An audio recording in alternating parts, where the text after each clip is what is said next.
Okay, I think we're at a point that I can say hello to everyone and welcome to this first of our 8 faculty performances, of which Jeffrey's going to do 2 for us. He's got another one next Friday, where we have our Sonata faculty members performing for us almost every evening.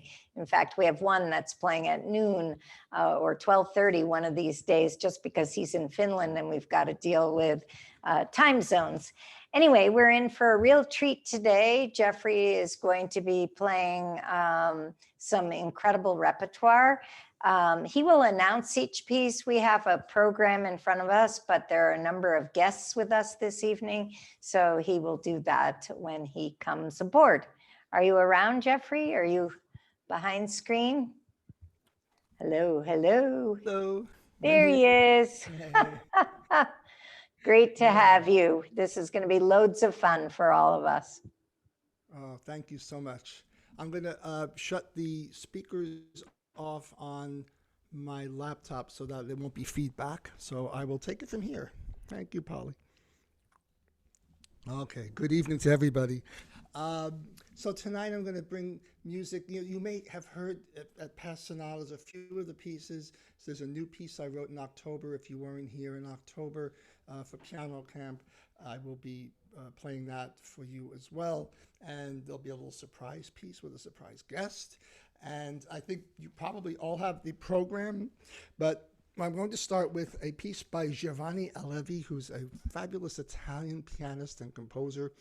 About 3 or 4 years ago, he wrote a piano concerto that we recorded and performed together, and he conducted. And you could probably find that online and also at YouTube. I think you could hear it. And it's by Allevi, Allevi. He's written a lot of beautiful feel-good music, like Go With the Flow. And this one in Italian translates in English to The Playroom. And it's a beautiful piece in C major. It's one of his older pieces, but it's a charming piece. And some of the modulations are just really beautiful. And I'm going to go into another C major piece after that, but it's the Sonata of Beethoven dedicated to Waldstein. And that's a wonderful piece as well. Then I'll tell you a little bit more about the other pieces after. So we're going to do Allevi and Beethoven to start. I'm going to put this on the correct setting for music. There we go.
squares.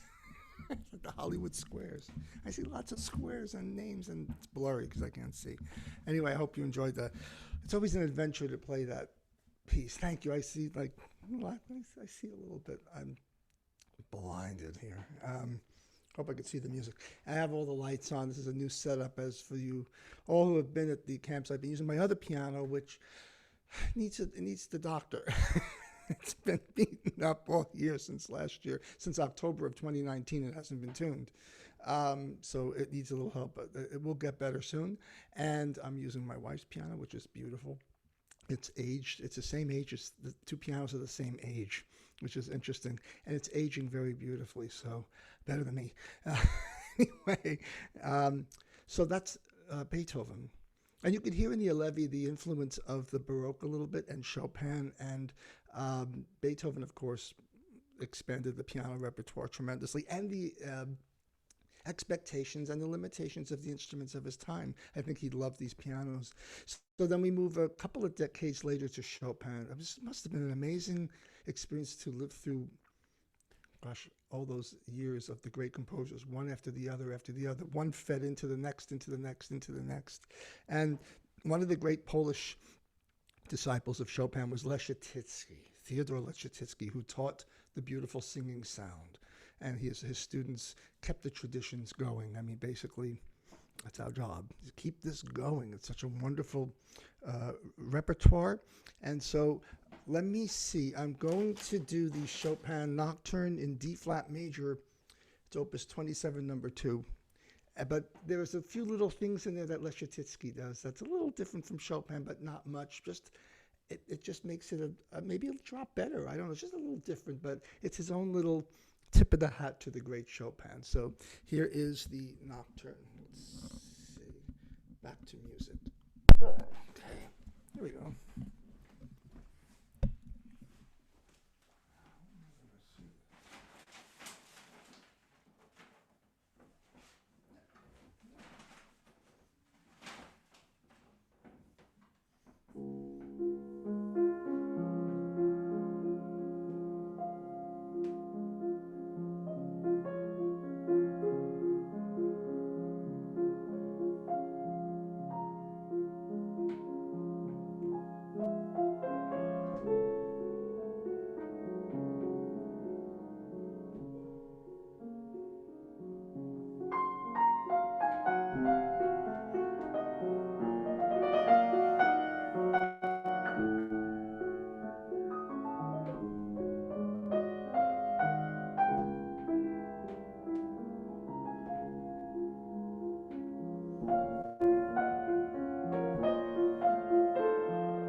Thank you, thank you.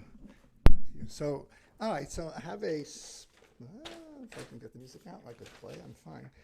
I have a special guest here who can unmute after and say hello because I've come to know him through actually YouTube and online, and he is a wonderful engraver. I mean, if anybody ever needs their music published or engraved, he's incredible. It's just so artistic and so beautiful, and it's hard to do that with software and everything. He does a beautiful job, but he has a lot of followers on YouTube, and he's done arrangements of so many pieces. And I was listening to a bunch of them earlier today. He lives in Moscow and Japan, and he's remarkable. Talking about Chopin and Leschetizky, how about this?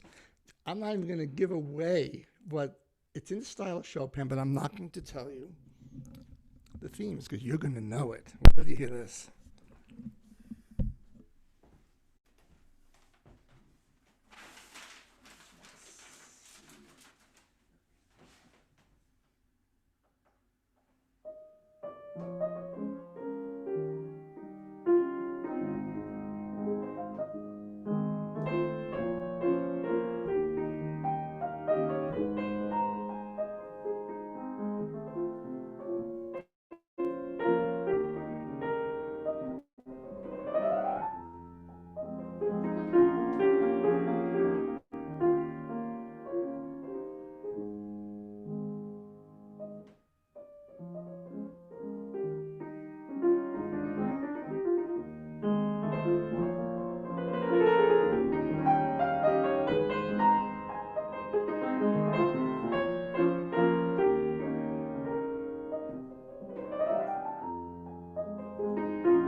come off of that. I could hear, I think everybody here can, I think so. Okay, so who's the composer? I'm going to move my seat over a little because this is going to be fun. Let him talk a little.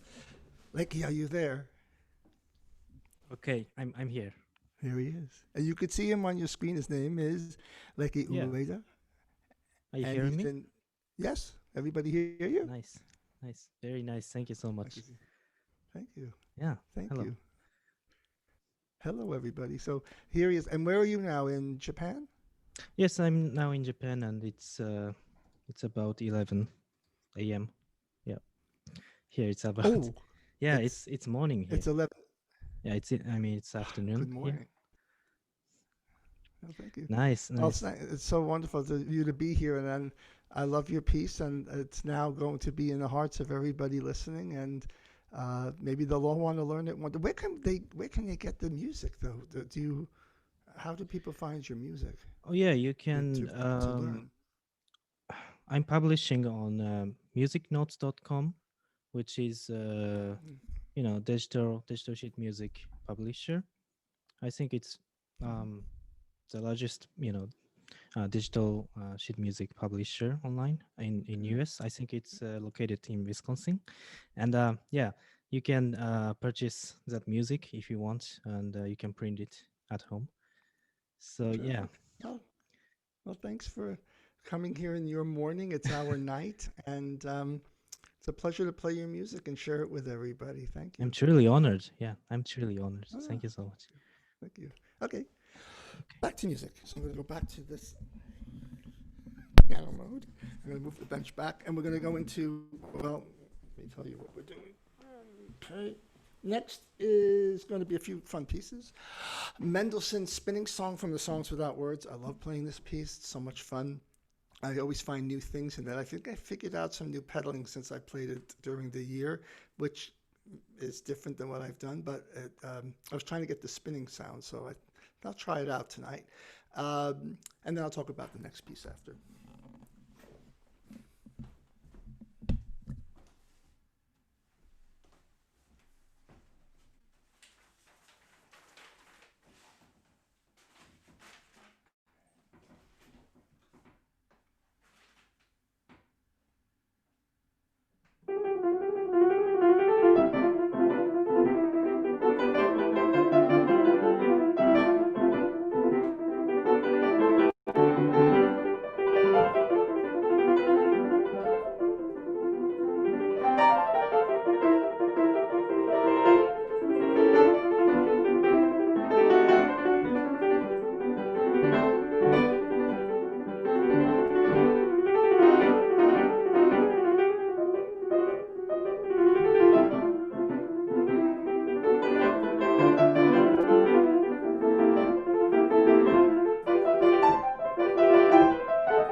Thank you. Okay, that's a fun piece to play. For those of you who were not at October, I think it was October or November, piano camps, I premiered a piece that I composed after Ruth Bader Ginsburg passed away. And I just decided it would be interesting to write a piece in honor of someone who was such a humanitarian who didn't stop at anything, to just try to advance human rights on all levels for all people, using the law as her tool. And she was a judge, and people still talk about her today as one of the greatest judges that ever lived. And I thought, why not write a piece of music in her honor? And something that could be added to the repertoire. It will be orchestrated as well, but right now it's a piano piece. And so I decided to do this, and then I looked at the blank music paper and had a blank look on my face, like, okay, what do you do to honor someone like Ruth Bader Ginsburg? And I decided to take the letters of her names and create music. So I took the RBG, which is in any guise, that's RBG in musical terms. And how I got the musical tones for her names are through the music alphabet: A, B, C, D, E, F, G, H, I, J, K, L, M, N, O. You know the rest. And I decided not to use the naturals, but the flats, because it had a warmer sound. And I wanted the piece to sound very angelic in a way, yet it starts that way as a tribute to her and then gets a little meatier. The Ruth part could be transcribed other ways. The Bader is, and the Ginsburg is, and it's all these, I put them all together after. There are two climaxes in the piece.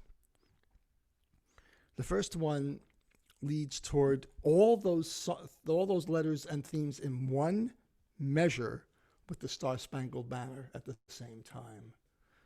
And the second climax leads to two big chords I needed, and I didn't have enough sound in my poor little hand, so I used my arm. And I remember Melissa Manchester gave me a quote about her feelings about the piece, the singer, songwriter. And she said, those two chords are like Judge Ginsburg taking the gavel down both times. And I never thought of it that way. Maybe it was just subconscious, but the end of the piece, it winds down using all the themes. And at near the very end, you hear a little twinkle, those notes on top are her nickname, K-I-K-I. Her nickname was Kiki Bader. How do I know? My father-in-law knew her when they were teenagers in Brooklyn. He said they called her Kiki Bader. So I have Kiki in there too. Her son and daughter know the piece. And it's really, it turned out to be just a part of me I didn't know I had until COVID this year, keeping us home and writing music. So I'm going to share now what's called Reflection of Justice, an ode to Ruth Bader Ginsburg.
Thank you.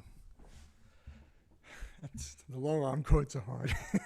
Anyway, okay, so another one of the great American composers, George Gershwin, Rhapsody in Blue, 1924. It's almost the centennial, and it's such a piece close to my heart. And for a few years, I've been planning what to do for the centennial of Rhapsody. I'm looking at my laptop all this time, and you're over there. I'm sorry, everybody.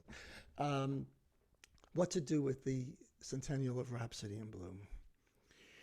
Well, yes, perform it. There's a new critical edition, and I played that. I played the solo part, but I wanted to celebrate Gershwin and his Rhapsody in Blue with a wonderful composer, and we'll announce him soon, and to write a new Rhapsody for piano and orchestra called Rhapsody in Red, White, and Blue.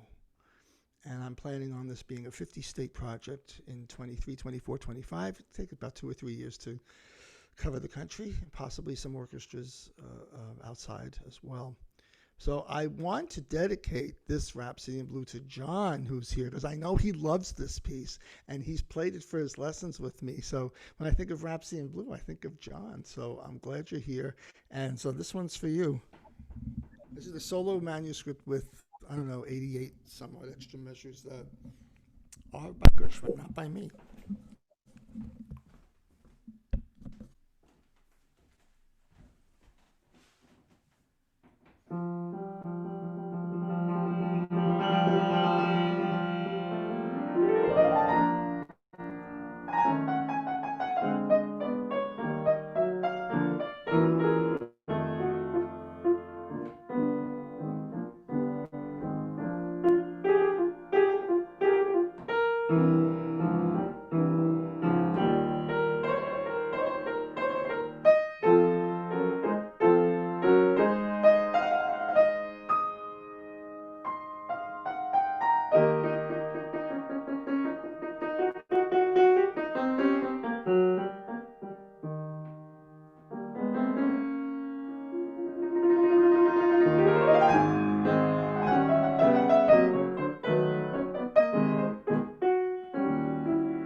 Awesome, awesome, awesome.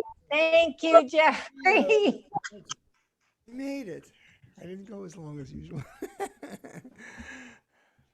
No, it was just fabulous. my What a glasses. great program.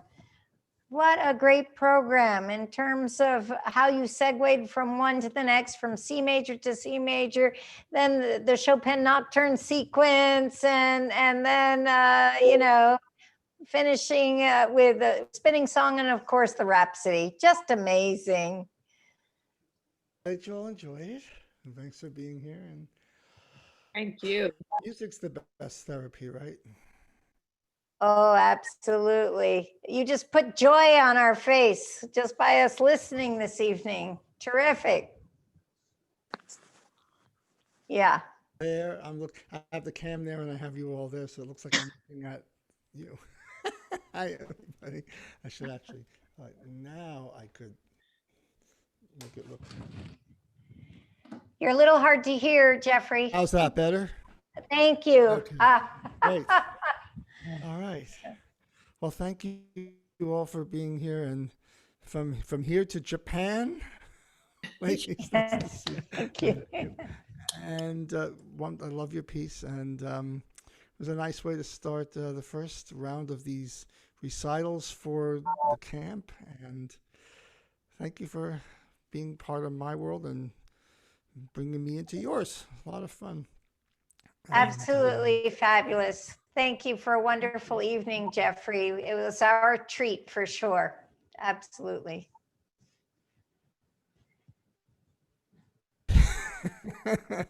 Good night, everybody. Good night, and thank Is you that all better? for You can hear. That's better now. You can hear me, right? 100% The gain, better. I think the gain was pushed down by mistake. I'm learning how to use this. Anyway. You look Thank good you. with it.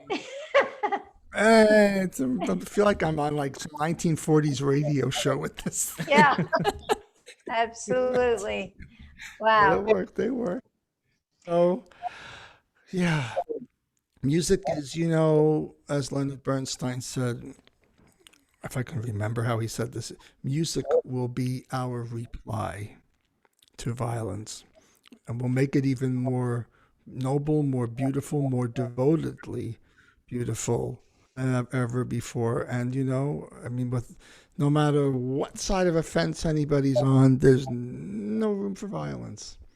And we need music to soothe our souls. And it's great music. Music's going to outlive all of us, right? So far has.